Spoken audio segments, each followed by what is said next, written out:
This week 2 NFL picks edition of the Sports Gambling Podcast is presented by WinBet. Bet $100 at WinBet and get a $100 free bet. Head over to sportsgamblingpodcast.com/winbet. That's sportsgamblingpodcast.com/WYNNBET to claim your free bet today. Hey everybody, Joe Theismann here. You're listening to SGPN. So do this, let it ride.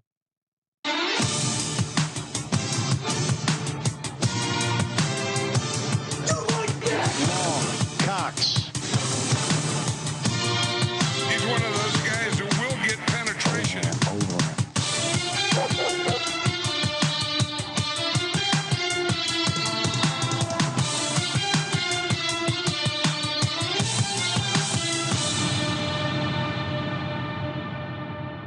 Ooh, welcome everyone to the Sports Gambling Podcast. I'm Sean, stacking the money green with my partner in picks, Ryan, Real Money Kramer. What's happening, Kramer? Dog.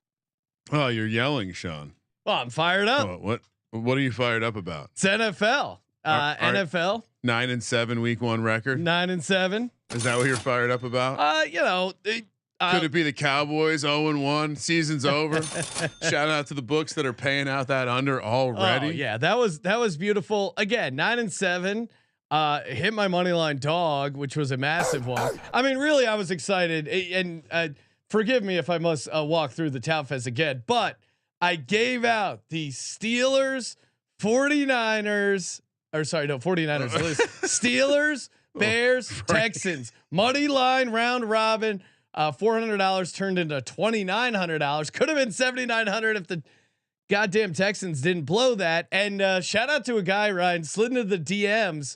He put 1,000 on that same parlay, and he added the New York Giants in that money line round robin parlay. So I think if it all would have hit, he would have won like 320 grand. But it's still, I would imagine, is a massive payout. I would announce his name on the the show, but I don't know I don't know if he's married. I don't know what his tax situation is. Yeah, I'm not here to be a narc, but if you slide in a DM and show me a 6-figure win, I want to tout for you. But at some point there's some maybe owes some guy some money. He doesn't want them to find out he won this massive cash settlement. Yeah, we don't need to use full names. Yeah, I mean, God help all of my accounts. I mean, obviously, the Atlanta, that was the linchpin. I mean, honestly, if that happens, like what you're describing, like yes. I take down cities. Yes, I mean, there were long shot odds. We were walking around Vegas for a week telling everyone about the Steelers and the Texans to win the fucking division. Yep. It just. God damn! I mean, if the Texans hold on and Atlanta holds on, like most teams could with 2 touchdown leads, it might be one of those situations where you hit the hole in one on the first hole and you say, you know what, I'm gonna retire. I'm gonna take. Well, we are sitting on that. Like we're talking multiple Bitcoins. We are sitting on that massive division parlay. Whether we tweeted out the ticket of the Steelers Texans division winner parlay, which now, Ryan, I think you alerted me. We got it at what 396 to 1. What is it now? The current value? 100. Well, I think it's either 109.5 or 109 to 1. So we've already just squeezed 5.5 to 1 for the Steelers, 16 to 1. I mean for the Texans. The Texans alone. I mean, I'm holding the Circa ticket that was 32. It's 32.50. Yeah, we got a little. We got worse odds at the Circa for our isolated bet, but that's still a 16. It was what 32? Yeah, 32 to 1. So I mean, that's now come exactly in half. Yes, just from a tie outcome. I know. All they did was tie. And again, they sit atop the division. They both sit atop the division. So we'll keep you abreast of the situation throughout the year, unless it gets serious, and then we'll stop talking about it all together. And you can just imagine the sweat we're all living out together, because we are all that $1,000. And Ryan, normally, well, not actually, but in spirit, yes. Normally, we start off the Circa contest. Start off a little cold and then get hot. I'm sure you have our record from last year, week 1, but this year, week 1, 4-1. The lone dud was was one of my Packers locks, but we are experienced handicappers. This is not our first go at this, and there was some obvious shit going on week 1. So I don't want to pretend like we're some sort of geniuses, but if you got some of these wrong, you're new to the program, or you were being stubborn, because some of these spots were awfully obvious. Richard Gertzberger in the chat saying 1 week and Jimmy Garoppolo has become the toilet paper on day 1 of COVID. Great analogy there. Shout out to Moonoff, cousin Bush in the chat. Easy D Bettis, Joel Garza, Research Flat Earth. Everyone is here, ready to go, because it is the National Football League. Oh man, gotta head over to WinBet. Get those same game parlays going, aka build your own bet. Put it together for a massive payout. Who doesn't like a massive payout, right? SportsGamblingPodcast.com/WinBet. Start there. Bet $100, get $100 free bet. It's just that easy, right? If you have not signed up for a WinBet account, what are you doing? We need your support. WinBet needs the support. Let's go, baby. SportsGamblingPodcast.com/WinBet. And for the degenerate minded individuals, WinBet Casino open 24 hours. #Legends only. 100% deposit bonus up to $1,000. Oh my God. And again, you can bet on everything. MLB. And of course, NFL, college football. They got it all. Just head over to sportsgamblingpodcast.com/WYNNBET. Offer subject to change. Terms and conditions at WinBet.com. Must be 21 or older and present in the state where WinBet is available. If you or someone you know has a gambling problem, call 1-800-522-4700. We're also brought to you by the Elias Game Plan app. That's right. NFL betting or fantasy. Elias Game Plan has you covered. That's ELIAS. You know him from the Elias Sports Bureau. Tons of great nuggets. When I was doing all my research for the show, and it may surprise people as a gut handicapper, yes, I still do a little bit of research. Elias makes it even easier, man. They, whether you're a trend person, survivor pool, if you're still alive in your survivor pool, unlike us, would you like an Elias Bureau nugget? Zach, yes, sure. Because I'm a Bureau guy myself. I don't mind hanging out with Bureau men. Yes, some nice. Well, the hats don't fit my giant head, but other than that, it's fun. The Patriots and Steelers will play their first game without either Tom Brady or Ben Roethlisberger since what year, John? Ooh, I would say, 2000.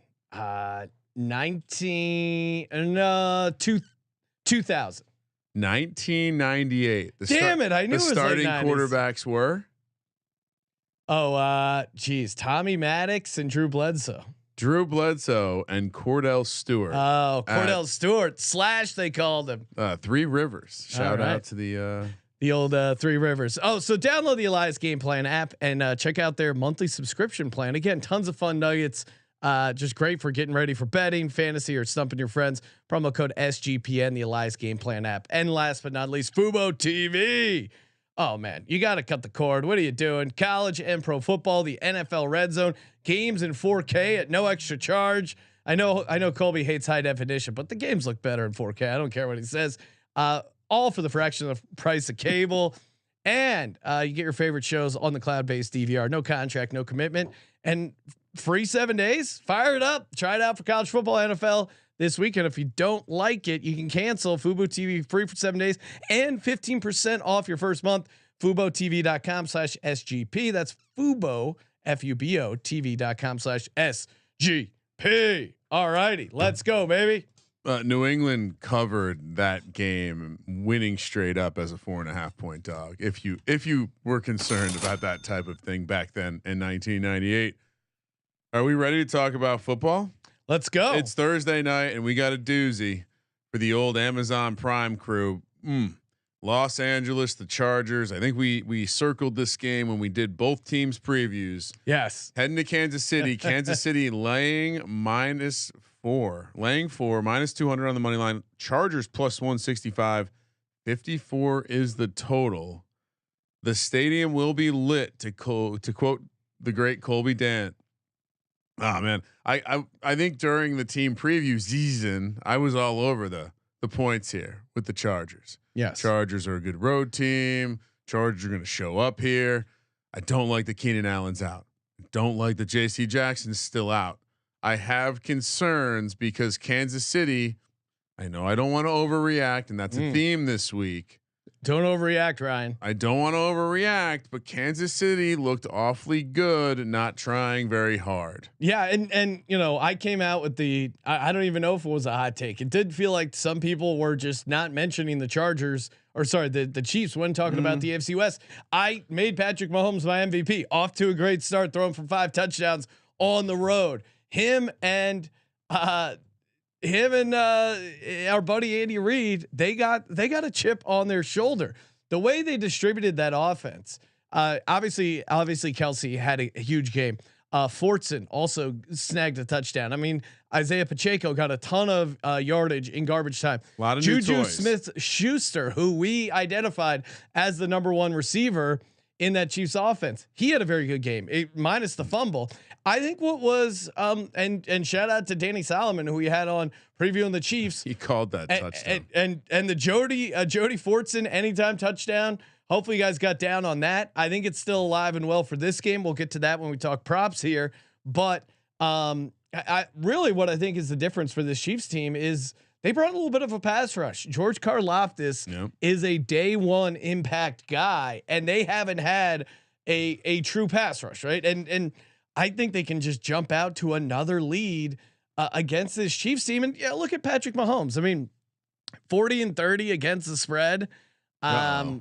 You know, all time 30-21 when not favored by double digits. Although, you know, the past 2 seasons, the Chargers have won in Kansas City. Again, another reason for Kansas City to get up for this game. Your point, JC Jackson limited in practice. If we're going to talk ref report stuff, John Hussey, 11-5 against the spread and 11-5 straight up for the home team. Yeah, we know Hussey. And Kansas City is a influencing crowd. It's gonna like I said, will be lit. I think the number tells you everything you need to know. I think the books are probably terrified that Kansas City might be just better than everyone. Yeah, they did play Arizona. I know that the jury's out on how bad Arizona could be. I certainly think Kansas City coming out and hitting him in the mouth so quickly affected the game. And so perhaps we got a skewed view into this, but he did. I mean, Mahomes could have had 6 passing touchdowns. Yeah. It seemed like they were just toying, like they were just rolling out all the plays. Like, oh yeah, we don't need Tyreek Hill. Look at this. Oh, what about this? And for the Chargers, I do wonder how much I'm going to trust this offense without Keenan Allen.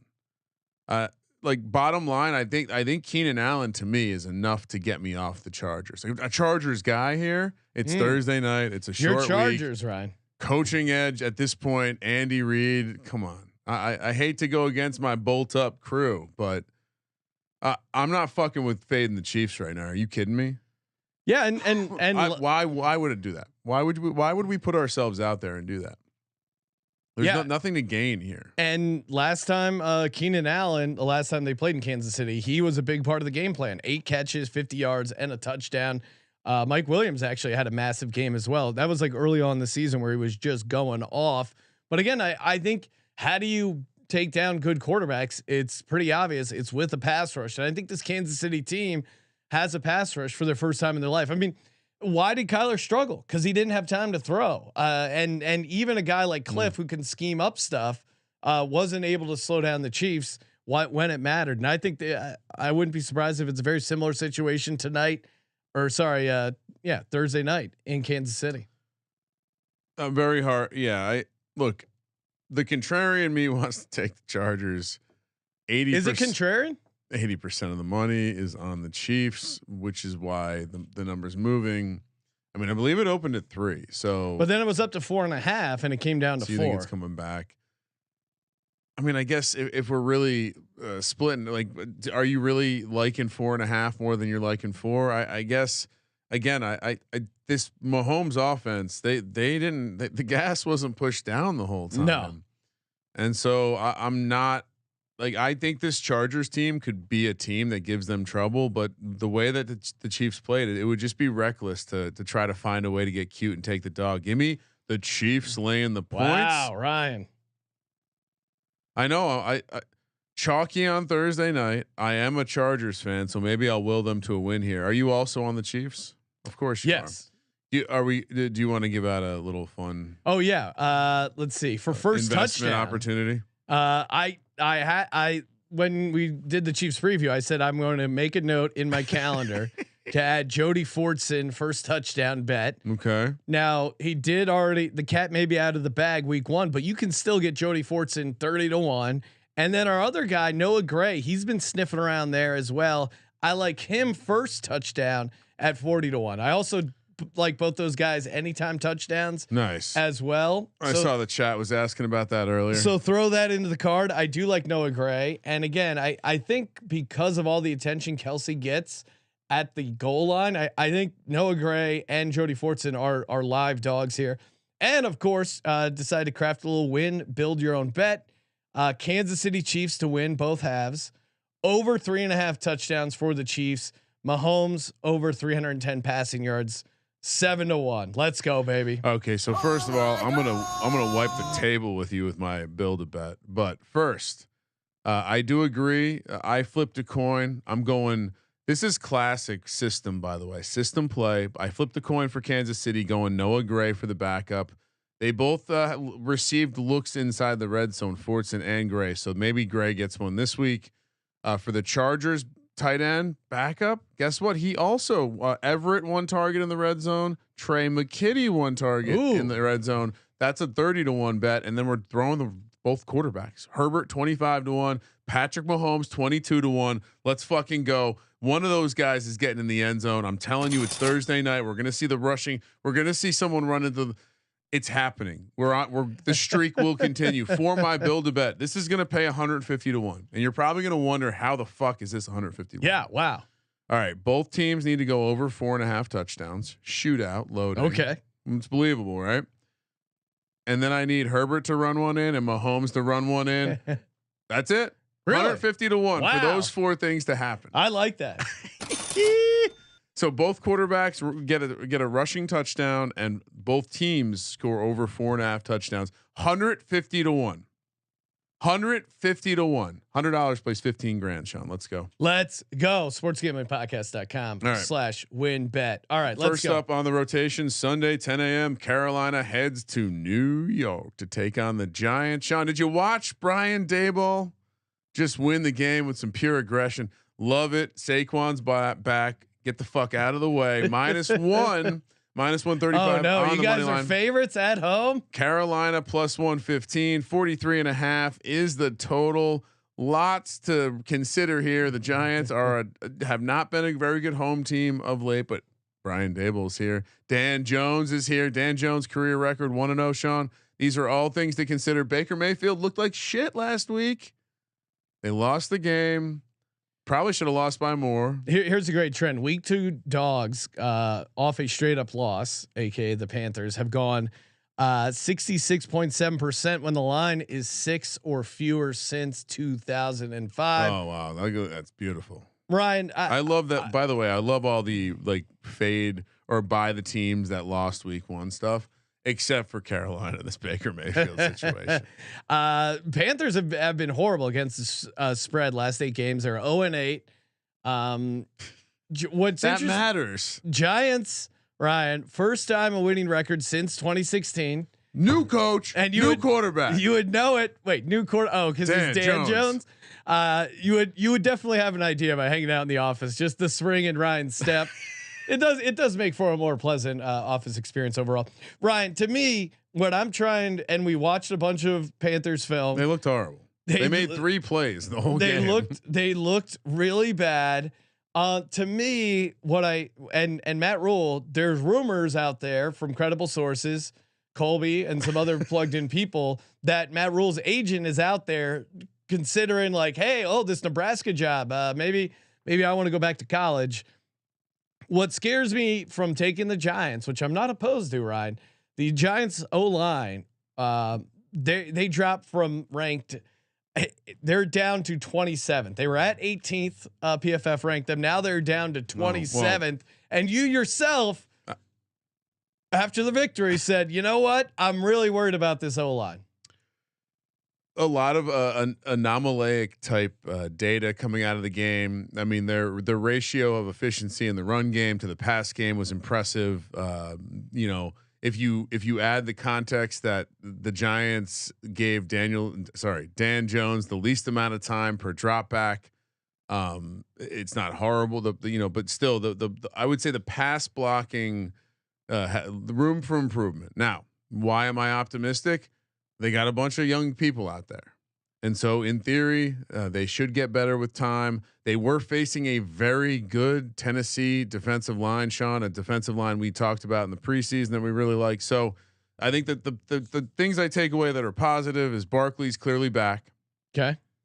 This offense, even when down, was able to rally and get a victory. This is not something the team last year would have done, Sean. You can admit that.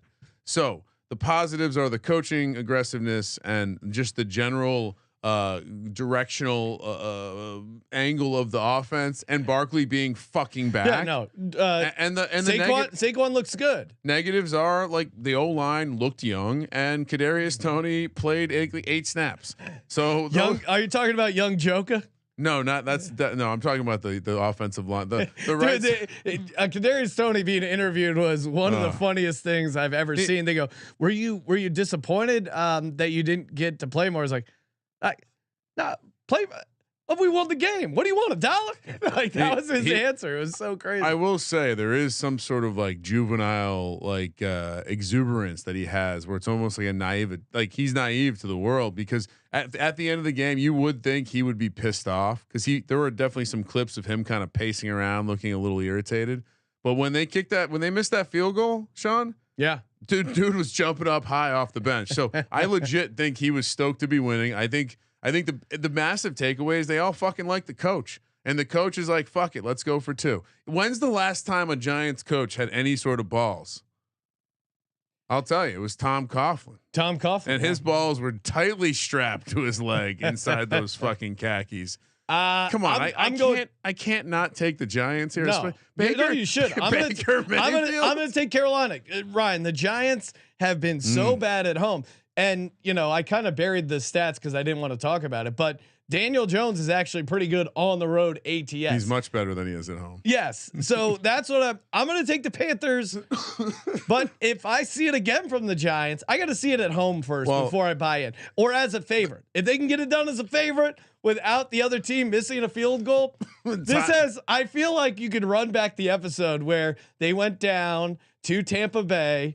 It was a similar game. Tampa Bay was going for the win. They missed the field goal. Danny Dimes is back. This team is back. He was running the ball. They were believing. It was almost literally the same speech. That was his rookie year. You went down to the South. You got to win against a team as a dog, but now you got to go back and prove it at home. It's a different thing. I'm going Panthers. But Ryan, again, in fairness, unlike other radio shows and podcasts and video shows, OTT shows, I was wrong about Saquon. He looked way more explosive. I hadn't seen that in years from him. So maybe he can carry the team. I just worry he has to carry both the running game and the passing game, because there's not a lot going on receiver wise for you guys. I think the progression of the passing game should be good. Again, this is a new offense. Let's not forget that. Like, there are some things here where we would expect it to be rusty to start now. And again, not getting the protection. So, but what did we watch? We just watched the tape, right? We watched the Browns just run all over this Panther front. Well, you don't think? I mean, what do you think the Giants are going to try to do? They were quite good running the ball. It was impressive. No, and honestly, how well they ran the ball, even when they were down. Yeah, I certainly think that's the angle. Right. I got to see it from the Giants at home. I got to see it from the Giants at home. That's fair. I mean, I did have a nugget about. Did you want to hear my nugget about Baker? Did we even announce the spread? The spread is Panthers getting 1. Yeah. I did all my spread talking. I think 43.5 the total. Take the under. Baker is. I mean, since Baker's rookie year, yes, this motherfucker is 18-30-1 against the spread, worse than the NFL over that time. At a 92 qualifying. Well, I would say to Baker, there was that year with his shoulder hanging off where no one seemed to understand how shitty he had become, and they were pricing him wrong. Since now, I as a small dog, I think they're actually pricing this team right. Yeah, I've seen some smart people say Carolina should be favored here, and I guess I'm still confused. Like they didn't look very good slowing down a Cleveland team that was very one-dimensional. Indy, the Colts. House of Horrors is loading. Laying 4 in Jacksonville. Well, Ryan, plus hold on, minus 200, plus 195 for the Jags. 45 is the total. Yes.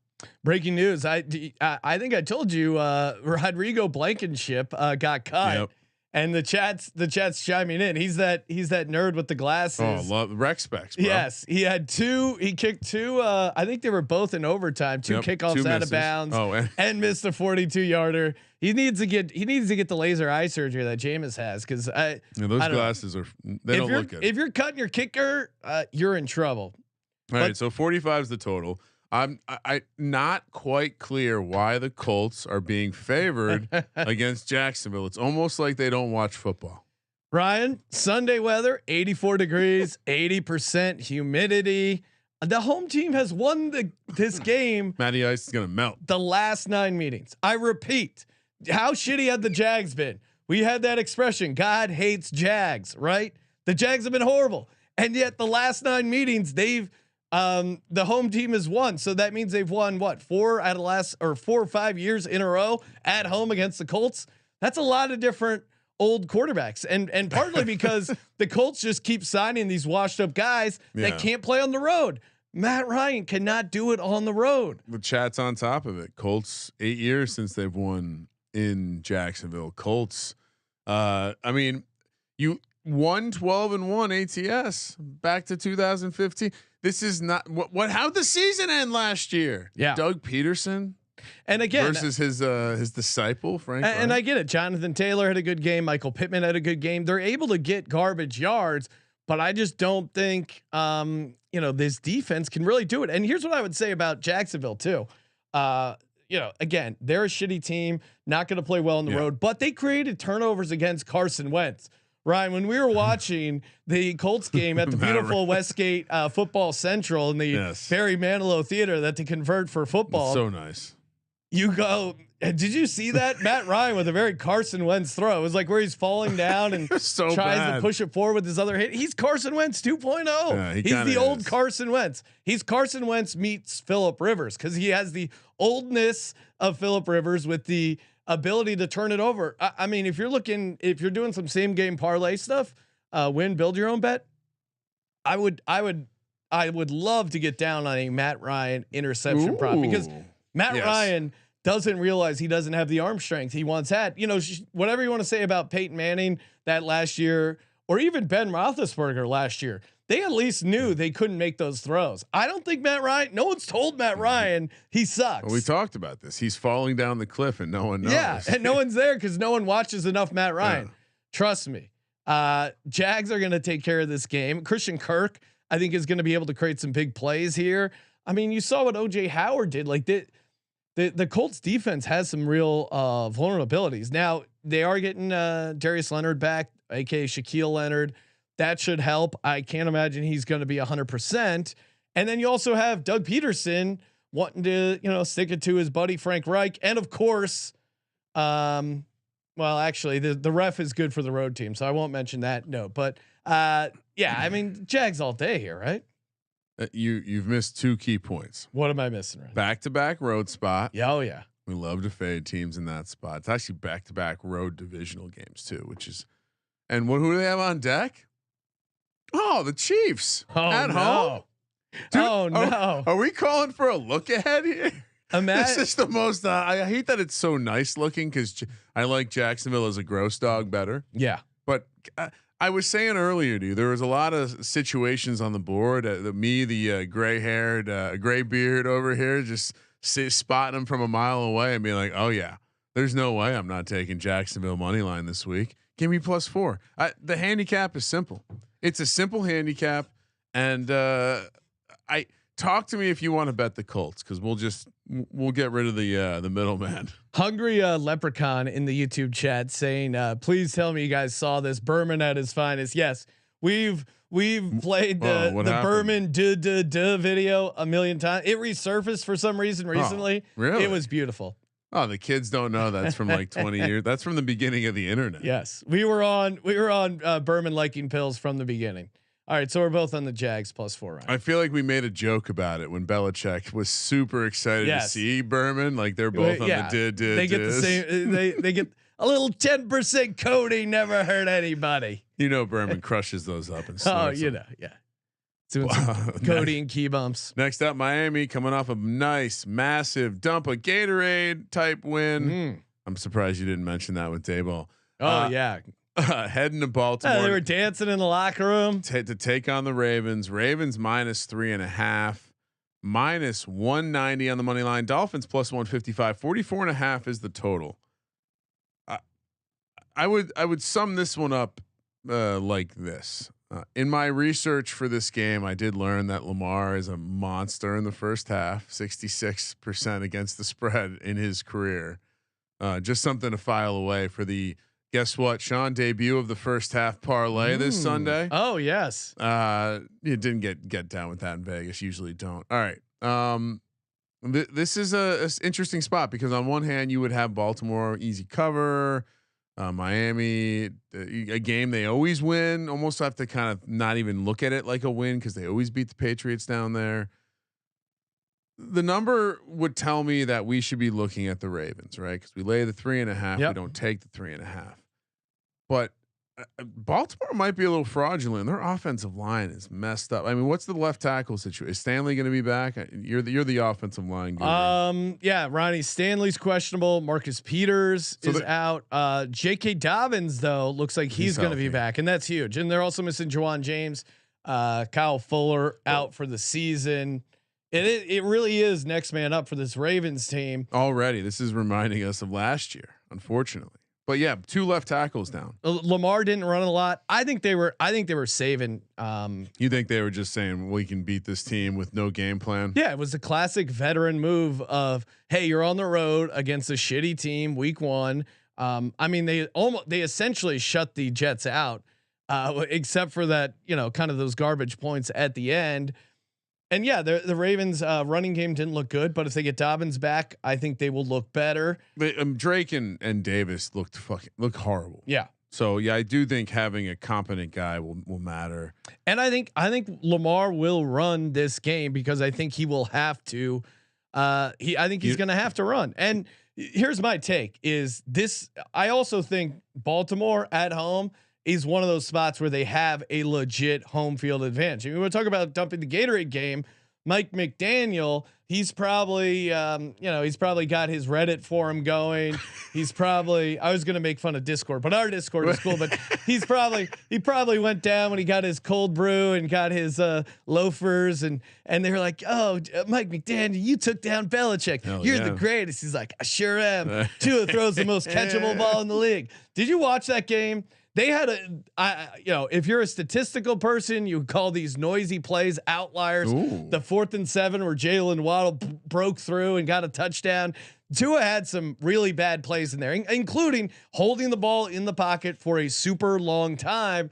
Again, much like the Giants, who are bad at home, the Dolphins aren't as good on the road. So I gotta see it from Tua on the road before I start taking Tua on the road. I mean, he's 5-5 on the road, 11 games, 10 touchdowns. I get it. His receivers are better, but I Harbaugh is a good coach, right? And I think what they were doing against the Patriots, that is something a good coach can scheme up. Like the bullshit stuff that's right at the line of scrimmage. We've seen, how many times have we seen this, Ryan, where coaches come in and they're like, we're going to change the game. We're just going to run a lot of quick passes at the line of scrimmage. No one will see it coming. And then teams quickly figure it out and destroy them. There's also this part of the handicap. Lamar is auditioning for a contract, either with the Ravens or another team. Yeah. You can't lose to fucking Tua. He knows that. Oh, he knows that. He knows. Did you see him? He came out, Ryan. Here's my favorite. He came out to the press conference. He had a shake. and he also had a bag of popcorn. He didn't say get your popcorn ready, but he said get your popcorn ready by bringing that popcorn out. Come on, Ravens by 3.5, Ryan. You know that's the number. They're giving you the half point because they go, "Oh, you're smart. You're going to take the Dolphins, the team." Oh, you. I don't like the injury situation, but I do like the fact that The injury situation does scare me. 65% of them, 65% coming in on the Dolphins. Public dogs and fleas. Don't touch that dolphin, Ryan. You don't know where it's been. Just there's no way McDaniel's going into Harbaugh's house and beating him. New England heading to Pittsburgh. So you didn't give your pick.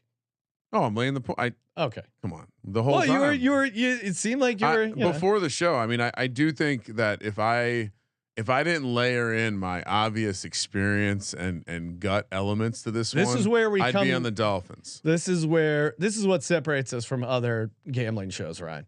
You know, we've been doing this. I could tell you where I was when the Miami Dolphins ran there. Well, I was there. I had a lipper in at the sportsbook when they debuted the Wildcat offense. All right, I've been around the block. oh, and shout out to Trevor. Sounds like you got raked over the Colts week 1. That sucks, man.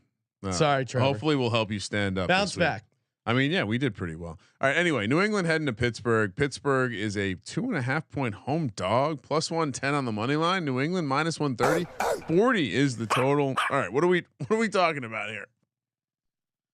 All right. So you kind of highlighted why Miami was a little bit fortunate, maybe. Yeah. I mean, granted, you could argue they could have won that game bigger, but I do think that they were a couple plays away from it being kind of an ugly, low scoring, close game, which it was. Now, what if New England is complete trash? Yeah. Mac Jones now back spasms or whatever mysterious back things going on. He's going to play, but in some worlds that might be worse because he's going to be shot up. He's going to be dealing with back pain. And yeah, I know the Steelers don't have TJ Watt. Sounds like he's not going to miss the entire season, which is great. Which is great for gives us a prayer. Our future bet, because I think we're going to need him to win the division.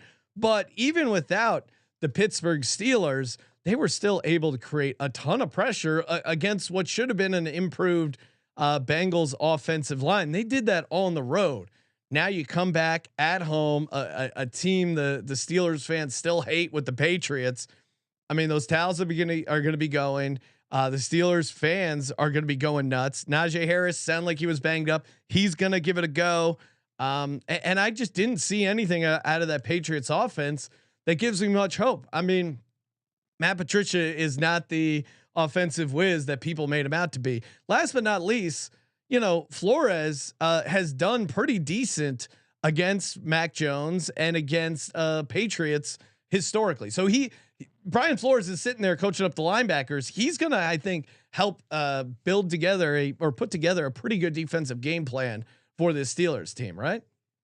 Yeah, I think the simple approach is Belichick owns Tomlin. Yes, which is concerning. But again, I don't get this one. It's a back-to-back road spot for the Pats.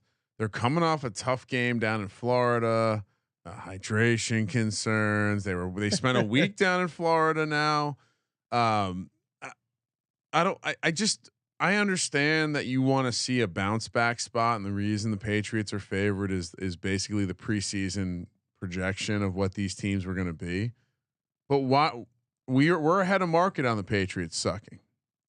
And this is approved by Capper. We're way ahead of market, and there's no way this defense should be getting this level of disrespect. It would be one thing if there was a quarterback on the other side. What are we betting? Who's betting the Patriots? That's the scary part, right? Most of the tickets coming in on the Steelers, and I understand why. Steelers did play a little extra football. That's concerning. Yeah, and so Miami beat the Patriots 16-17 in New England last year, and they beat them twice. The Patriots lost at home to Miami and lost in Miami. So I'm looking at Mac Jones's numbers. He didn't look great. You mean Pittsburgh? No, I'm saying Miami, meaning like the knowledge that Brian Flores brought to scheme up again, and that was McDaniel's offense. And I don't think this Matt Patricia offense is going to be much better.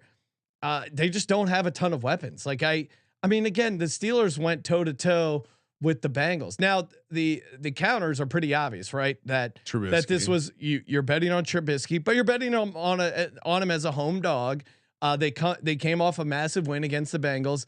I would counter that with saying this is their home opener, so I don't think it's a letdown spot. And yeah, I just think the Pats defense is gonna have trouble with some of these receivers. Like I think Pat Freiermuth is gonna have a game. I don't think they have the secondary to handle some of these guys. You never look past the Patriots. That's the reality. So I think Pittsburgh, one way or another, I'm just not I'm not putting myself in a position where I'm laying points on the road with Mac Jones. And as the chat pointed out, where this is back-to-back games, you lay the 3.5, you take the 2.5. Ryan. Yes. You know what else you do? You head over to No House Advantage. That's right. They're changing the game by offering the most dynamic fantasy sports platform today. Pick 'em contest versus other people. You can win $250,000 in cash. Someone who once took home 6 figures. It is an awesome feeling. All you got to do, download the app, choose a contest, select your player props, earn points for correct picks, and climb the leaderboard for your shot at huge money. You can also just play the house, win 20 extra money if you go if all your picks hit. Again, they got all the major sports too: NFL, MLB, PGA, MMA, even NASCAR. Sign up now with our promo code SGPN, nohouseadvantage.com, or download the app to get a first deposit match up to $25. That is nohouseadvantage.com, promo code SGPN. Experience daily fantasy sports redefined. Nohouseadvantage.com, promo code SGPN. Also presented by promoguy.us. It is your one-stop shop for EV betting strategies, and they do a great job, honestly, of shopping around, finding you the best bonuses at all the books. They have a bet tracker that shows how they're pulling in some sweet ROI, and again, the daily promo updates are worth it alone. So highly recommend checking out Promo Guy. And we talked to the guy who started Promo Guy. He's a down to earth dude. We got that interview coming up later in the week. I think you guys are going to like him. So check him out, promoguy.us, and check out their 100% track transparent method for betting smarter, promoguy.us. Last but not least, Sleeper. That is right, Sleeper Fantasy. We already gave out our Sleeper Fantasy picks for Thursday night. Check out the DFS episode for that, or you can just hop in the group chat and click copy on our picks and let it ride. You can win 2x all the way up to 20x. Again, what's really sweet about Sleeper is if you're playing fantasy on Sleeper, you can just your players come right up with their over unders. Very easy to get down on the action. 2x all the way up to 20x. Sleeper.com/SGP. Sleeper will automatically match your first deposit up to $100. Promo code SGP. So fire up the mobile phone. Sleeper.com/SGP. $100 match up to $100. Terms and conditions apply. See Sleeper's terms of use for details. Jets heading to the dog pound. Cleveland -6.5, -280 on the money line. That hilarious troll job they did on the 50-yard line of the Browns Stadium. I assume that was real. That Baker troll. I couldn't get enough of that this morning. Jets +225. 40 is the total. Oh Jesus! I mean, this is a real. What are we doing, Ryan? Here? Please don't make us put this in the in the contest. Is there not a juicier dog on the board? This is a real Sophie's choice. You're either betting on Jacoby Brissett as a 6.5 point favorite, or betting on Joe Flacco on the road. I picked this up from the Elias app. When was the last time Joe Flacco won on the road? Oh no. If someone in the YouTube chat now, without looking it up, $25 gift certificate. If you can name the month and the year, I will give you 10 seconds. While I read off his last four road starts: 15 of 30, 205 yards, 2 touchdowns, 1 interception, lost 28-34. 21 of 44, 186 yards, 0 touchdowns, 1 interception, lost 24-0. 20 out of 32.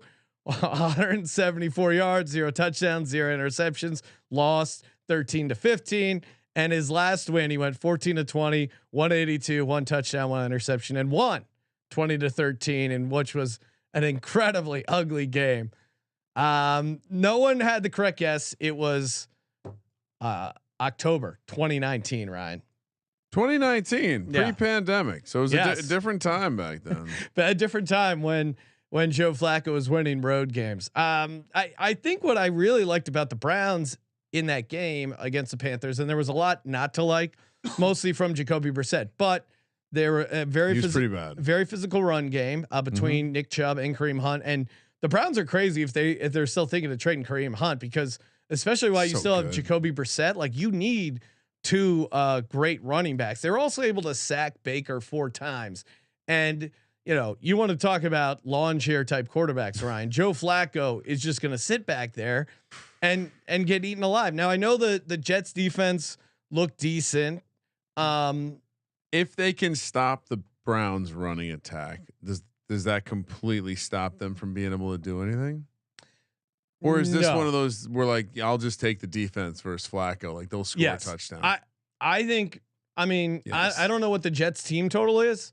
It's gotta be under 17. If I was setting it, I would make it 10.5 and I would take the under. Cause I think the Browns defense is decent, and especially at home, and especially you give Jacoby Brissett that running game, they're just going to sit on this ball. Like I don't think 17. Yeah. That's the team total. Right. And I would take the under. You said 10.5. I know. I was joking, Ryan. I know they're not going to set a team total at 10.5. Why not? I was in on that idea. I just don't. I just think the Jets are really going to have trouble scoring. They really are. And Joe Flacco, he looks cooked, man. I watched that drive in garbage time. So the garbage time drive was tough. So the Browns will be 2-0. Yeah. I do. The Jets are horrendous on the road, 12-26-1 against the spread over the last 5 years. That's pretty bad. Here's the problem. It's like a mini close your eyes special. You want to hear it? Week 2 underdogs that failed to cover by a touchdown or more in week 1. Yeah. So there's only 3 of them this week. It's the Jets, the Cowboys, and the Cardinals. The bottom of the barrel. Since 2005, 61%. Thoughts? Yeah, this is the 39%. The model doesn't include Joe Flacco. So you like the Cowboys and the Cardinals then? No, I don't. Well, again, I think there are extreme, and we'll get to the Cardinals because I think you could talk me into that one.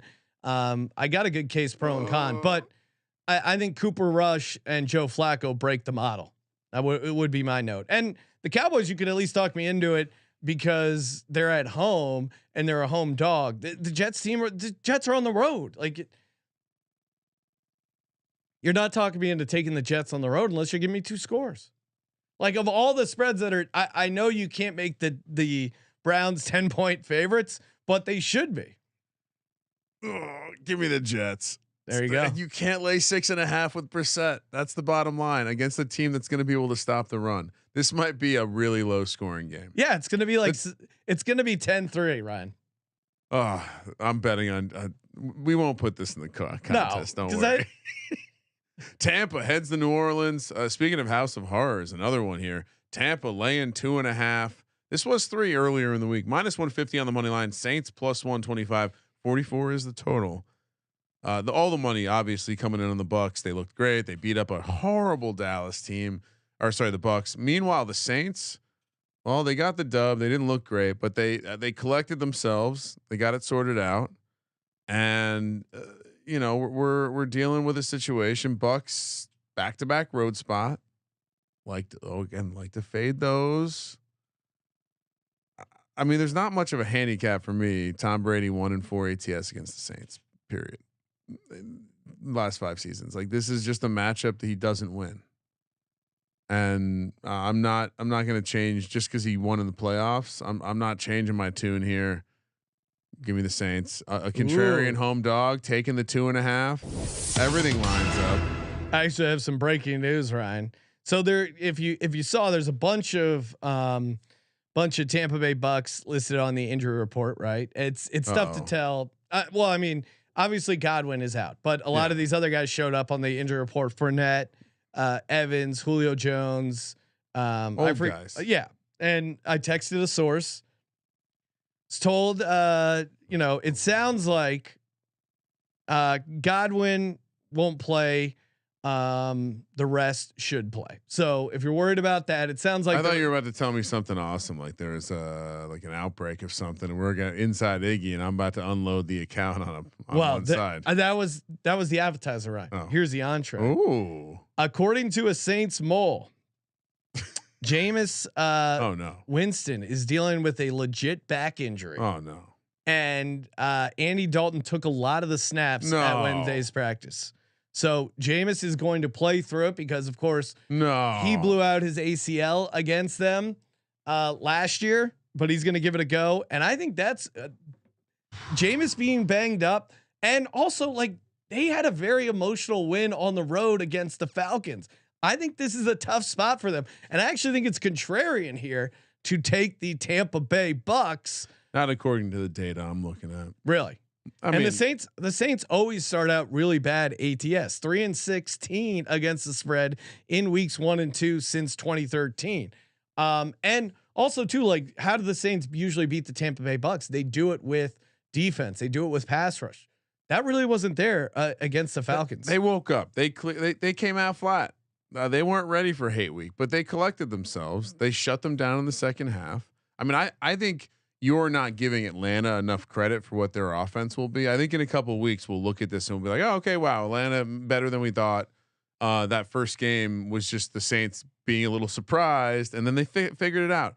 This is a matchup they win every time, though. And to the question about betting on any sort of Mike Evans in this game, no, you bet Mike Evans unders in these games. That's getting cute. But Ryan, let's say you were you were the commissioner of the NFL, and you wanted to, let's say, showcase Tom Brady, get some positive news for your buddy Tom Brady, or let's just say you wanted the Bucks to win. Fuck do I need Tom Brady for when I got Patrick Mahomes, I got Josh Allen, I got Justin Herbert?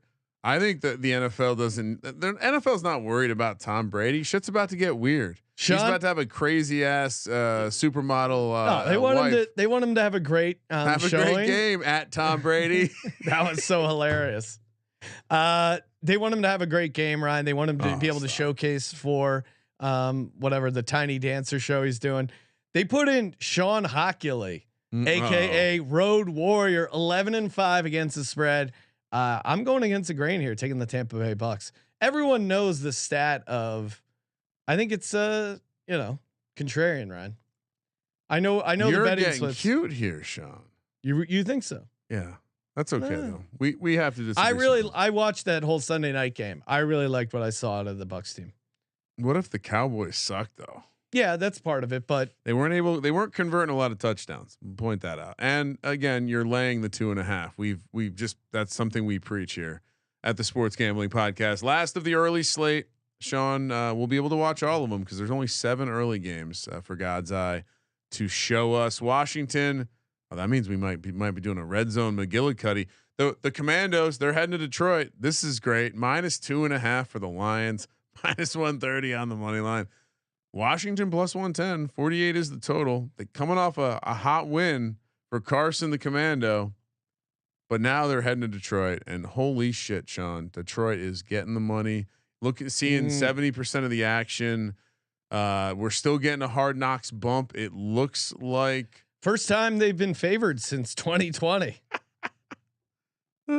I mean, DeAndre Swift is it's worse than the Giants. A little banged up. I mean, how is he already banged up? He's fucking guy's always hurt. I think he's kind of soft, but I think Jamal Williams is a dog. I mean, dog. The Lions and rewatching that game, they fought. I thought their line play on both sides actually was pretty strong. I thought the receivers played pretty well. It's tough for me to take the Lions as a favorite, but then again, Carson Wentz on the road, like that second half Carson Wentz where he tried to give the game away, but he didn't. That's true, but he didn't, and he was going against Trevor Lawrence, and now he's going against Jared Goff. So it's not like there's someone on the other side to be like, yeah, give me that. Jared Goff can get in a back door, but can he get in a front door? No front doors on Jared Goff. I think ultimately it just comes down to Jared Goff as a favorite. I can't do it. I'm going Washington +2.5. I think this really, why won't this also be a shootout game like the Eagles Lions was? there's a ton of opportunity, and Hurts was able to do a lot with his legs. I know Carson Wentz isn't as dynamic of a rusher as he was in years past, but I think he's going to be able to pick up some first downs and do a lot of the same stuff, that they were able to. And, those Lions cornerbacks really got torched, and Curtis Samuel to me was the real surprise. Like, not only Wentz's ability to get the ball to Samuel, but like the way he cut in the open field and created separation and stuff. I thought he looked really good. I mean, we were excited about him last year, and then he had that abdomen or groin issue, and then just disappeared for the season. But I mean, he was brought over by Riverboat Ron from Carolina. It was, that was the word last year, was going to be a featured piece in the offense. So seeing him as a featured piece in this offense, it makes sense. Plus 2.5 for me as well, Sean, because we take the 2.5 and we lay the 3.5. Afternoon slate 105 here on the West Coast, sunny California. The Rams coming off Thursday night, just an absolute ass kicking. They are laying 11, Sean, minus 575 on the money line. Falcons 425 coming back. 46.5 is the total. All right. So there's two ways to look at this. The Rams have had a lot of time to get things corrected. The hangover is not real, Sean. The hangover is not real. My bad for taking the Rams. That was me getting cute with getting worried about the number moving so much and just being such a value hound. But Jesus, there are questions. I mean, the Bills are good, certainly. I do think. I don't know if they're that good. I don't know if this is nothing more than a team that's just too one-dimensional right now. I don't think they have any pop at the running back position. I don't think they have a second target that isn't that outside of Cooper Kupp. And I think until we see, maybe it's Van Jefferson. Maybe they need him to come back. Man. I don't know if that it's working out. He's had his chances. But I mean, I think, like, what about this Rams defense? Are the Rams defense just because the Falcons? I mean, who do they have that they can? Pitts. I'm not that excited about. Who do they put Jalen Ramsey on? Drake London. If they come out, I mean, this is a big physical. Again, I'm struggling to see how the Falcons are going to put up points. I think is my biggest concern. But I'm sure you're on the Falcons. So what's your angle? Well, I think you're once again you're short selling what this offense is. The Saints are a good defensive team. I don't think you should underrate what they were able to do. I think they have big physical receivers, and they like when they were coming out and being creative and foot on the gas, they were able to do stuff. They like we saw with Houston, they took their foot off the gas. That sucks. But the Rams, this is less about me betting on my Falcons, Sean. This is more about me saying, how could the Rams possibly lay 11 points against anybody? I did not watch an offense that was explosive. I know Buffalo has a nice pass rush, but when the game was still in hand, Stafford looked lost. Yeah. When the game was still in hand and it wasn't just teeing off on the pass rush, they were still having issues. And maybe Buffalo has an elite defense. Well, I think that was part of it. And that's why I was on the Bills and really liked the Bills. I think the Bills defense is actually pretty underrated.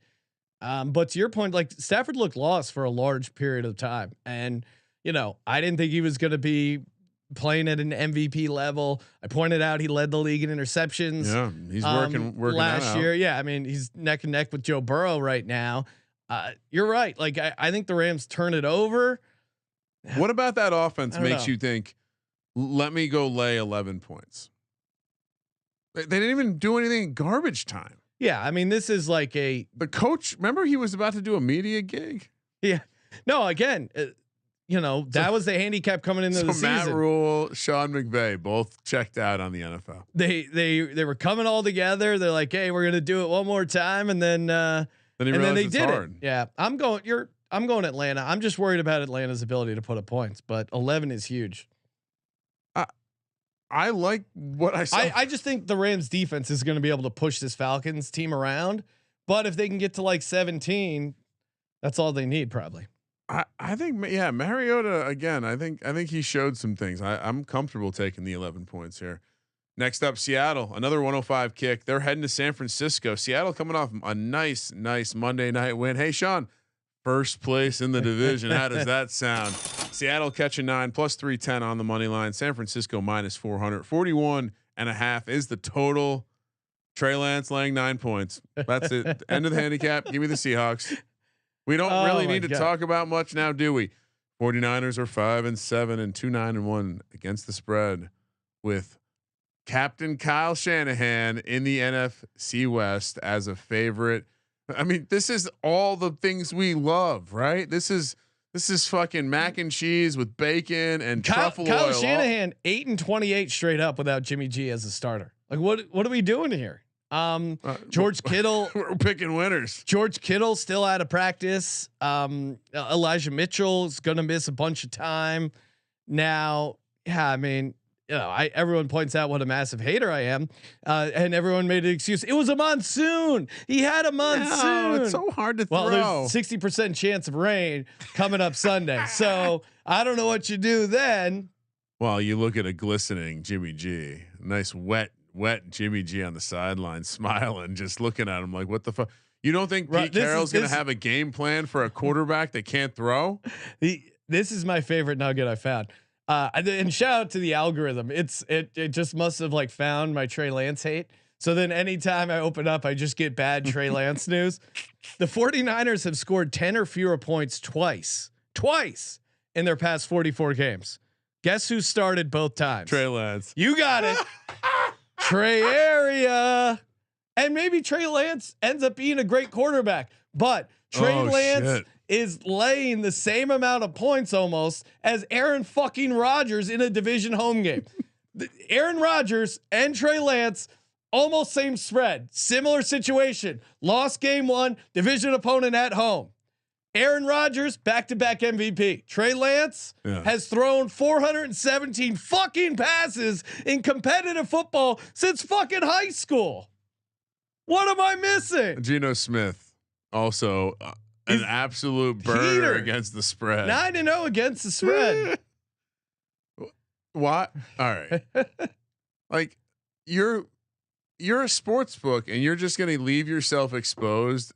You didn't learn your lesson leaving yourself exposed at plus 260. Yeah. Now you're going to put yourself exposed at plus 310. I mean, it does what scare did me. Geno say? What did Geno say about the haters? They wrote me off. Only problem is I didn't write back. Great line. Shout out to you, Geno. 9-0 against the spread. Love it. I mean, fuck yeah. All right, 125. Yeah, we're both on Seattle. 125. The short rest doesn't worry me. Yeah, and they won their Super Bowl bounce back spot for the 49ers at home. I get all those angles. One legit nugget, the running backs super inefficient, averaging less than 3 yards a carry after Elijah Mitchell went out. So yeah. If they can't run the ball, which you know what Seattle might do, load the fucking box. Yeah. Super simple game plan.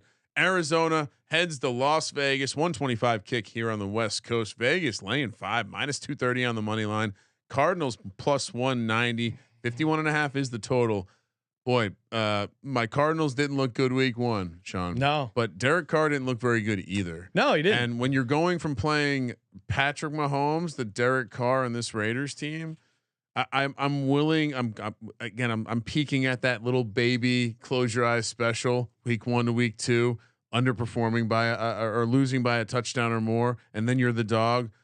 I kind of want to just lean into what I thought about this team before the season, and there's no way Vegas should be laying like this. Should be a 3.5 point spread at best, maybe even 3 based on the preseason projections. So the number's just growing too much based off of not. I didn't see much to be impressed by the Las Vegas team. Devontae Adams, obviously he's great. He could be a problem. Well, and I think that if you like the Raiders, I think the handicap is Devontae Adams against this Cardinals defense, which laid a complete egg. But granted, it was against Patrick Mahomes and Andy Reid off long rest. As I pointed out, the Chiefs would just run buckshot, and they did. Raiders aren't great as home favorites. 14-31 against the spread as home favorites since 2005. I do worry about. I think the Raiders pass rush may be able to get to Arizona a little bit. And I'm still like with no DeAndre Hopkins, and I mentioned that before coming into the season. As far as these splits, because it's like, hey, Cliff Kingsbury and Kyler always get off to these hot starts, but his splits with and without DeAndre Hopkins are very bad. And I just don't. Who's catching passes for this Cardinals team, Ryan? Rondell Moore was late scratch. Ertz is dealing with the calf thing. Trey McBride is they're holding him back because he's too good. I mean, I think the angle and James Conner. I think the Raiders have a decent run defense. So walk me through how you see the Cardinals getting points. I mean, I think that like you see with the in theory, the air raid should enable you to spread the ball around. And what do the Chargers do pretty well? And maybe Herbert is better than Kyler Murray, but Herbert was able to spread the ball around pretty well against this Raiders defense. They were also able to run the ball a little bit. I do think that I guess I would be shocked if we see Cliff and Kyler come out and have another bad game. I think Kyler is probably very focused on the fact that everyone's saying how much he sucks. He just got his ass beat by Patrick Mahomes. This is a team that, if nothing else, we expect them to have an offense. They didn't even have that early in the game. They kind of backdoored a close your eyes special. It's just easy for me to circle Arizona and say this is the one team that played like absolute shit in week one that has a high ceiling. We know what the offense could be. You point out like valid things about the lack of DeAndre Hopkins, but I'm willing to bet on them one more time. And I'm also looking to fade the Raiders as a 5-point favorite against most people right now, based on what I saw from Josh McDaniels. And honestly, Derek Carr's decision making. I think that Devontae Adams being there from one game sample size, I don't know if it's helped them as a team. Derek Carr locks in on him, and then he makes bad decisions when he's not there. And that's what I saw from game one. So I'm fading the Raiders. I'm taking Kyler one more time. I really hope I didn't pick the wrong time to be pro Kyler. Not that there's been a right time so far. It appears that double XP weekend is over, Ryan, which is the Call of Duty thing. I don't know. I spent most of your time while I was listening. I was also trying to get the latest news on double XP weekend. So I'm with October 28th. Okay, that's the new upgrade, I guess. Maybe there were double points weekends. All right, I'll take Arizona +5. Don't feel great about it, but this is like I said, it's a mini close your eyes special. It's not supposed to be pretty. That's why the Jets are included in it. You know what I mean? All right. Another 125 kick. The Bengals are heading down to Dallas, where Dallas is a 7-point home dog, +260 on the money line, -330 for the Bengals. 42.5 is the total. I almost went in and smashed 6.5 for the Bengals, but then I thought, well, wait a second. What would this number have been if Dak was? What was the preseason number? Cowboys by 3. Yeah. Cowboys by 2. Dak's worth 10 points over anyone the way he was playing last night. Yeah, I like that. I like the angle. You see what I'm doing here? It's also part of the baby close your eyes special. So I'm very conflicted personally. I have a moral obligation to be a contrarian, but also a moral obligation to not bet on the Cowboys. Yeah. I mean, to me, this is just Joey B coming off a loss. Like Joe Burrow confirmed. He is 10-2 against the spread after a loss. You could make this spread a fucking million. Joey B's coming in there. He's going to get it done. Is there a chance they just win like 44-3? Yeah. Do the Cowboys go 2 games without a touchdown? I don't know. And I thought, again, everyone's just going to say it's Mitchell Trubisky. He sucks. But I actually thought, for considering the Bengals offense gave up 5 turnovers and gave up a 5 turnovers and 7 points because they had to pick 6. I actually thought the Bengals defense played pretty well. Now it's easy to just say it's Mitch Trubisky on the road, but is Cooper Rush that big of a difference? Like I know the Cooper Rush was cut by the 2020 Giants. He was cut by the 2022 Dallas Cowboys. The 2020 Giants, I think, sported Mike Glennon. Easy saying Bengals -27.5 is +800. That feels pretty awesome.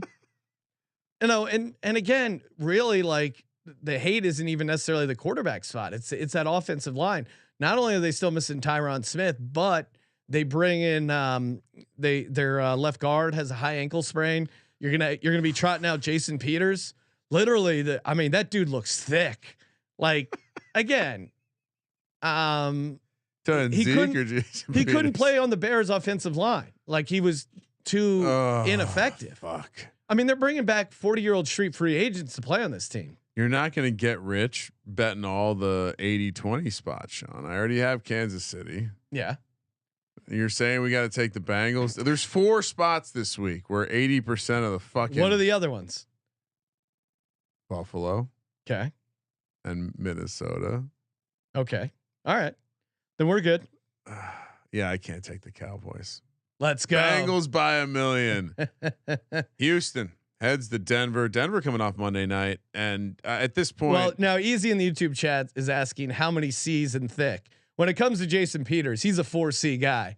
Like he's hit that 4C. The guy's 400 pounds. I mean, not someone that should be playing. He's not moving, bro. Left tackle. I mean, the Bengals defensive line was a big part of the reason they got into the fucking Super Bowl. Like they're going to be able to rush Cooper Rush.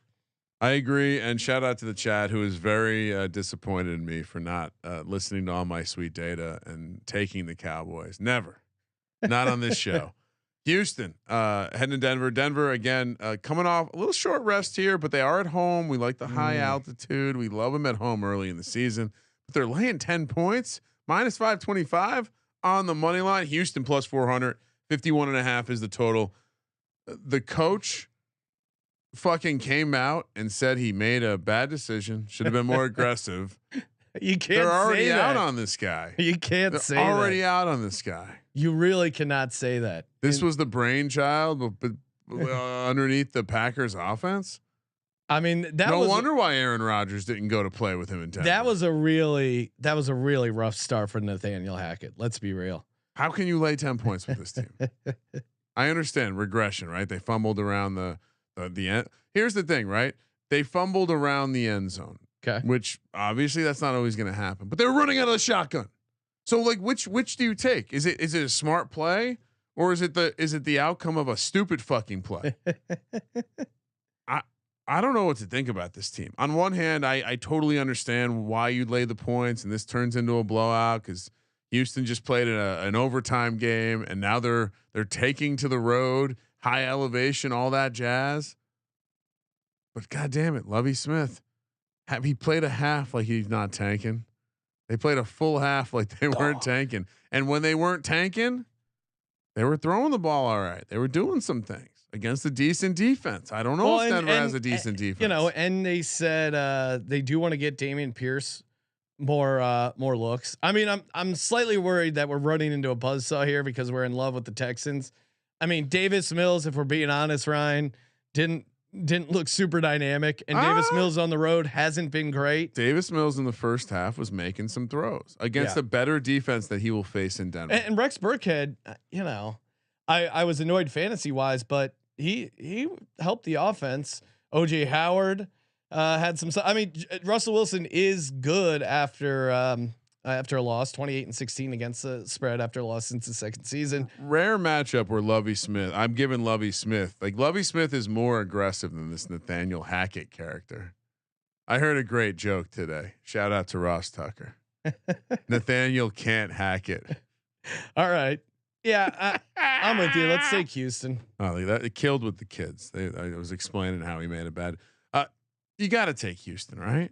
Yeah, I think we're still on Houston, and hopefully, you know, Lovie Smith said that Dameon Pierce is going to get more run, and you know, Geno Smith and what Seattle did when they were moving the ball is stuff that I think Davis Mills and this Texans team can do. I think the key here is that the concern all offseason was the offense. We've heard rumblings. The offense isn't going to be there. Would you say Russ and the offense were cooking with gas? No. Would you say that a little concerning, right? Looked a little out of sorts. Oh God, Russell Wilson is so corny. I spoke to Dick Olson, noted Broncos fan. He's very concerned. It didn't look like he thought it was going to look. No, he's he's in trouble. All right. What do we got here? Hey, Ryan, before we close it out, get to the last few games. Run your pool. That's right. Introducing RYP VIP, brand new subscription from Run Your Pool that helps you get an extra edge against the books, plus exclusive access to real money pools. Easy to enter their exclusive week 2 pools with guaranteed $5,000 payouts, as well as their season long pool with a guaranteed $100,000 payout. Get access to exclusive data to help with your weekly game picks, premium content like in-depth guides on how to dominate your pools, and exclusive swag. The top line here is that if you're a serious sports fan, you need to use Run Your Pool VIP. Use code SGPN VIP at runyourpool.com/VIP. Get 50% off your first month of Run Your Pool VIP. That's code SGPN VIP at runyourpool.com/VIP. We're also brought to you by Odds Trader. Odds Trader is your one-stop shop to compare all the major sports books. Find the best odds, the best live odds. I love it for the best live odds. Injury reports, projected game day weather. I pulled a lot of the injury stuff off of Odds Trader. Tons of good nuggets over there. Live scores and bet tracking, player stats, key game stats, and the bet tracker. Again, all in one spot. Just go to oddstrader.com/Blue Wire. That's oddstrader.com/Blue Wire. So they know we sent you. Odds Trader, the #1 site for all your game day bets. Well, Sean, we got double Monday night week 2 this year. So we're done with the Sunday games. Oh, you forgot Sunday Night Football, right? I know. The Sunday night matchup. Did I say Sunday day games? Double day. No, you said we're done with the Sunday games. I think what I meant to say was we're done with the Sunday day games. Got it. Chicago heading to Green Bay and just what has turned into a classic matchup. 520 on the West Coast. Packers -10, -500 on the money line. Bears +375. 42.5 is the total. What a just magical situation. Coming off a monsoon game that they won. Shocked the world as a +270 dog. Sean, one of those people who enjoyed in the spoils of that money line win. And now they head to Green Bay, where what happens? They get their ass beat by Aaron Rodgers. Aaron Rodgers off a big loss. Aaron Rodgers good off big losses. Aaron Rodgers versus the Bears. Aaron Rodgers good versus the Bears versus the division. However you want to look at this game, we can read off trends for days. Yes. The Packers are going to take it. I mean, we're going to see the Bears that everyone expects. My 3-14 prediction for this Bears team that I may have adjusted to 4-13 after they won that first game. This is the team we're going to see. Aaron Jones is going to be heavily involved. Aaron Rodgers is going to have a game. One of the rookies is going to be a guy making highlights on the old Sports Center. Yeah, Lazard's back, like I said, or it looks like should be back. I'm still a little worried that based on what the injury was, like I don't know if I'm a little surprised if he's back. Tanyan looked good. Will be used more certainly this week. Again, this is I'm squarely on the side of the chalk. Oh, what's this? 75% of the tickets are on the Bears. Really? And 75% of the dollars are on the Packers. Everyone saw the Bears win. You're going to give Justin Fields and this Chicago Bears team all these points again? I'm gonna take the Packers, but I hope the Bears win. What? What are you? Yeah, I like. Get the fuck out of here. I like the Bears team, but Aaron Rodgers is great against the spread after a loss. 35-15 against the spread after a loss. It's an ultimate bounce back. They're not going to lose back-to-back division games. 23-5 straight up and 21-7 against the spread versus the Bears. Yeah. Period. Rodgers 22-5 against them. Yeah, I think it's going to be a long week for the Packers in practice, but I think they're going to come out and they're going to be able to move the ball around a bunch. I'm still worried about their offensive line. David Bakhtiari, I don't know when that guy will ever fucking play again. Elton Jenkins missed as well, but I feel like he had time. He was just holding on to the ball so long, almost as like there was a lot of passive aggressiveness going on in that game, Ryan. Yeah, I mean I think we saw the best possible outcome for Justin Fields, which is he played against Trey Lance in a game where it was really bad weather. Now replace Trey Lance with Aaron Rodgers and make it, not weather that's going to impact the ability to throw the ball. And I think this is this is a massive blowout. Why this is the Sunday night game is beyond me. Well, it's a division game. I mean, I don't know. It's a 10-point spread. I mean, it's tough to imagine the Bears being able to hang with them, but I hope so. 71, mostly cloudy. Give me a nice night up there. Very good for beautiful passing the football. Monday Night Football. again, now you're putting games on at the same time. NFL, what are we doing? Oh, I'm not going to complain about a 2-screen experience Monday night. I wouldn't mind having started a little earlier. Why do we got to wait till 4:15 on the West Coast to have Tennessee head to Buffalo, coming off that Thursday night thumping of the Super Bowl champs? -10 for the Bills, -500 on the money line. Tennessee +375. 48 is the total. Oh fuck! I didn't want to bet against the Bills, but this is like the ultimate bet against the Bills spot. Week 2 underdogs that lost straight up as a favorite in week 1. 61.5% ATS. Mike Vrabel 18-6 against the spread as a dog greater than 3 or more. Like this He's team, just a dog coach. This team will rally. Or I love the Bills. And there's certainly a world where they just light it up. I think not having Harold Landry in there will certainly hurt their pass rush, but I do think the Titans will be able to run the ball enough to ugly it up the game. They looked really good against the Giants offensive line. So I guess we'll find out how good the Giants offensive line is in this game. And Derrick Henry has gone off against this Bills team. The Bills do have a good defense. Last game he played against them, 20 carries, 143 yards and 3 touchdowns. I think this is a ultimate. And he got held down. Offense. He got held down last week too. Henry only had 82 yards, 84 yards against the Giants. 10 points is a massive spread for this Titans team. Who I'm going to be rooting against them because we need it for our AFC South win, Ryan. But the Titans catching 10, I think is just way too much. I'm not the biggest Titans fan or Ryan Tannehill fan. Malik Willis, maybe. How long before Malik Willis gets a start, Ryan? I think week 6 is in play. Look, I think the Bills win this game. The cover will be in question. I'm not going to like the fact that I have all these points. 10 points is massive. Vrabel is just this is when you bet Vrabel as a dog. Yeah, he gets that juice out of his team. All right, final game. We have been blessed with a 5:30 kick. So about maybe halftime, we'll be getting the Eagles Vikings kicked off. Eagles laying 2 -130 on the money line. Kirk Cousins in prime time is only +110. 50.5 is the total. There's no handicap here. You can tell me Kirk Cousins is what 2-0 in his last 2 primetime spots. 10-18 though still. But that wasn't in Philly. No. Home opener. Like this team's going to get up for it. I know the tackling was poor on the road against an inferior opponent. I mean, I'm not shocked that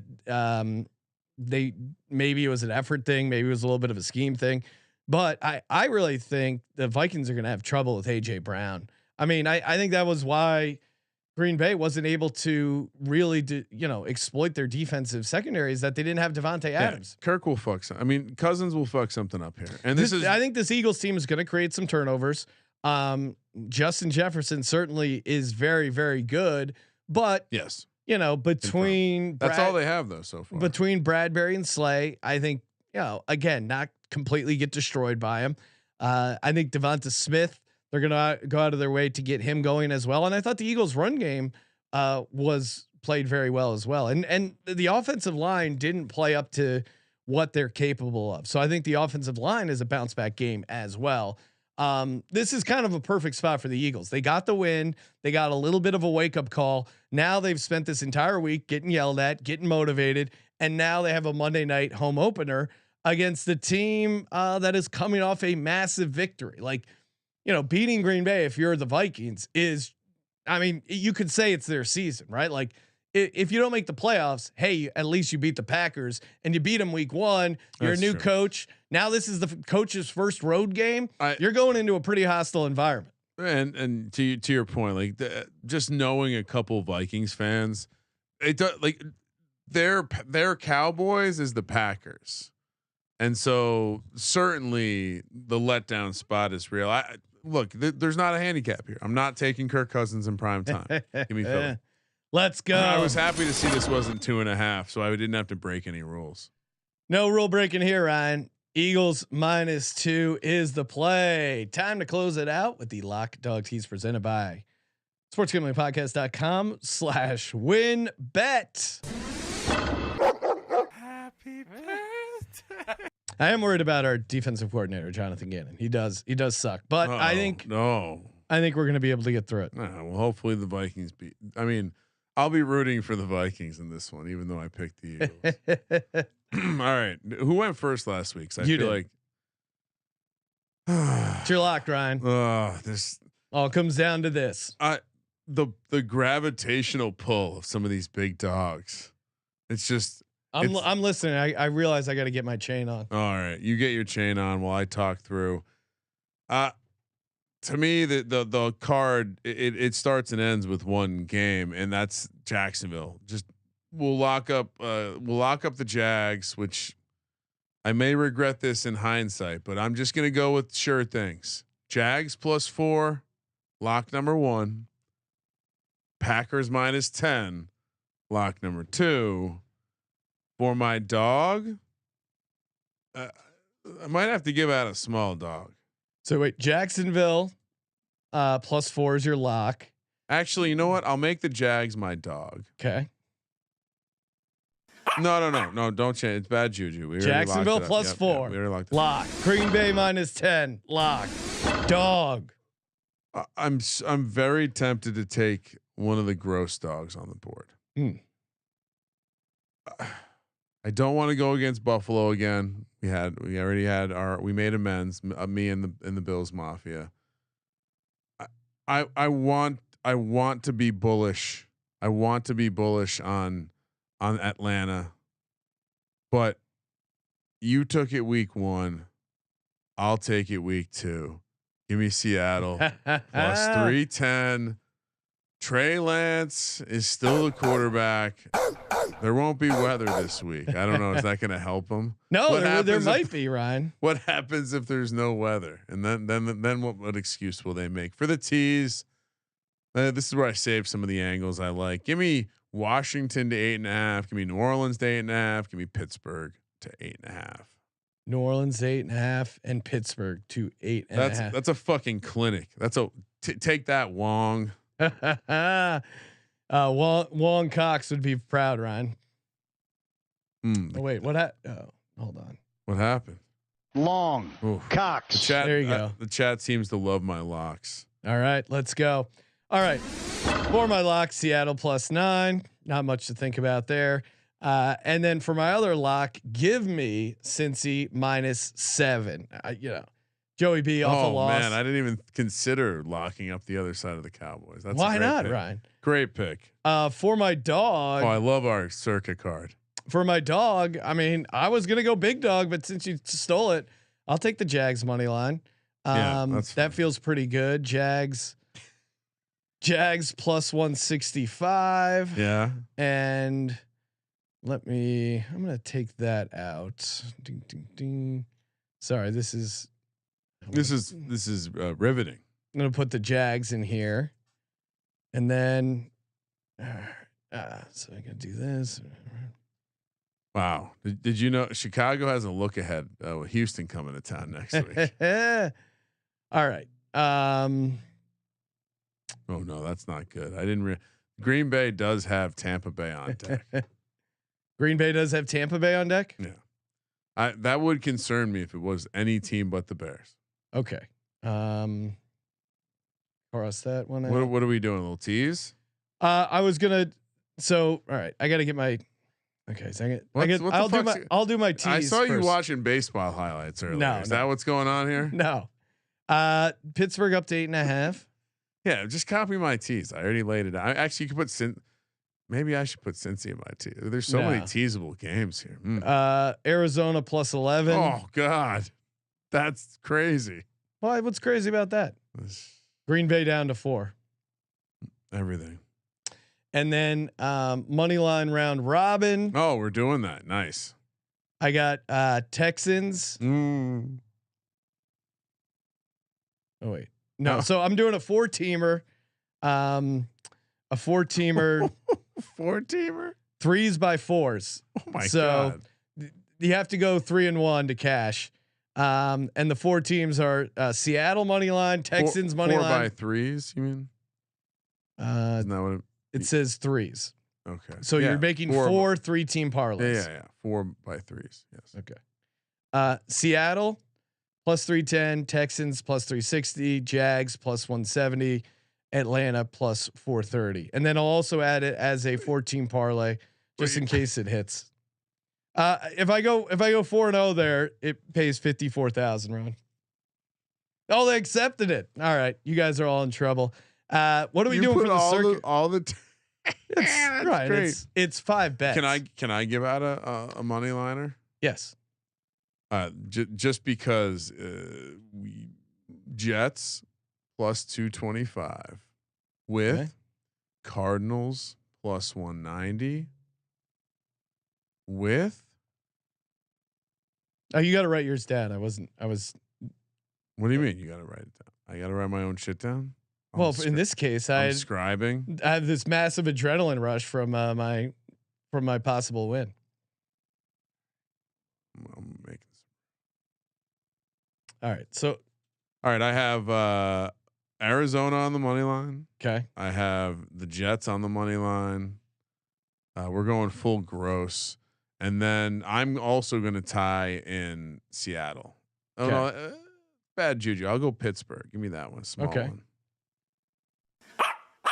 All right. So our circuit card, I'll add in the locks: Jacksonville plus 4, Seattle plus 9, Green Bay minus 10, Cincy minus 7. Well, to me, the other one that we both agree on that we seem the strongest on is Pittsburgh plus 2.5. That's also good for our other bet. So we agree on Pittsburgh, Baltimore, Washington, Atlanta, Seattle. Seattle's already in there. Arizona. Yep. Houston. Yeah. Tennessee. Philly. I mean, Tennessee's fun. I still like Pittsburgh. I still don't get why they're home. Let's say Pittsburgh. They're right on there.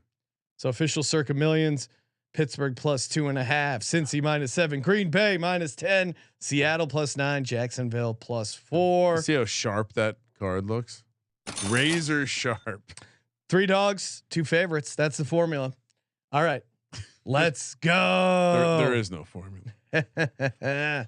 All right. Thank you guys as always for tuning in to the podcast. Subscribe, rate, and review. Thank you everyone who's watching live. I know it's a little later than normal, but youtube.com/sportsgamblingpodcast. Subscribe, turn those notifications on so you get a nice little alert whenever we go live. You can mix it up in the chat.